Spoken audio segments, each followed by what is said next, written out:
काही जण असं म्हणतात, राज्यकर्ते असे कदाचित म्हणतील की इथिओपियामध्ये जो काही ज्वालामुखीचा उद्रेक झाला त्याचे ढग इकडे आलेत की काय, तर ह्याचा आणि इथिओपियातल्या ज्वालामुखीच्या उद्रेकाचा काडीचा संबंध नाही.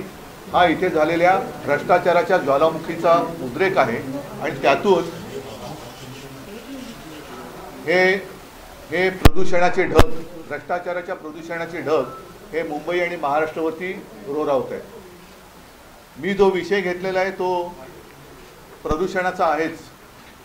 एक तर आपल्याला आठवत असेल की जेव्हा मी मुख्यमंत्री झालो त्यावेळेला तत्काळ आरेमधल्या कारशेडला मी स्थगिती दिली होती. याचा अर्थ मी मेट्रोला विरोध केलेला नव्हता, पण मेट्रोच्या ऐवजी कांजूरमार्गची जागा आम्ही सुचवली होती, जी जागा आता या सरकारने घेतलेली आहे आणि आरेची तर झाडं कापलेलीच आहे.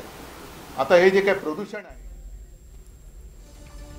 दरम्यान आपण बघतोय की प्रचारात सत्तेचा माज दिसतोय असं ठाकरे म्हणालेले आहेत. या क्षणाची सगळ्यात मोठी आणि महत्त्वाची बातमी आपण बघतोय.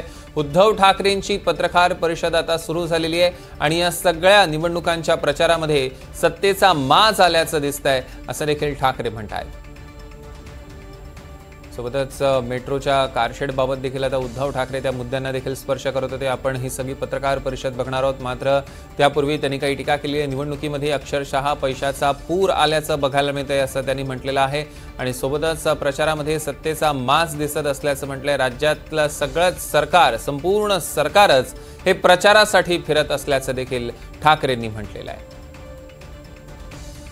या क्षणाची सगळ्यात मोठी आणि महत्त्वाची बातमी आपण बघतोय. उद्धव ठाकरे यांची पत्रकार परिषद आता सुरू झालेली. बरोबर 3 वाजता त्यांची पत्रकार परिषद सुरू होणार होती आणि या पत्रकार परिषदेतनं अनेक मुद्द्यांना ते स्पर्श करणार आहेत. विशेषतः सुप्रीम कोर्टाचा निर्णय आल्यानंतरची उद्धव ठाकरेंची ही पत्रकार परिषद अत्यंत महत्त्वाची अशी मानली जाते आणि त्यात त्यांनी आता सध्या सत्ताधाऱ्यांवर टीका करताना ते बघायला मिळत आहे.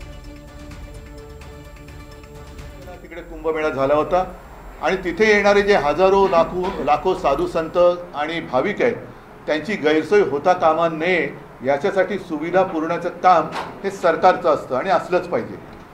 दुर्दैवाने गेल्या वर्षी प्रयागराजमध्ये जे काही घडलं, चेंगराचेंगरीमध्ये किती नेमके भाविक चिरडून त्याच्यामध्ये काही जणांना प्राण गमवावे लागले, काही जण गंभीररित्या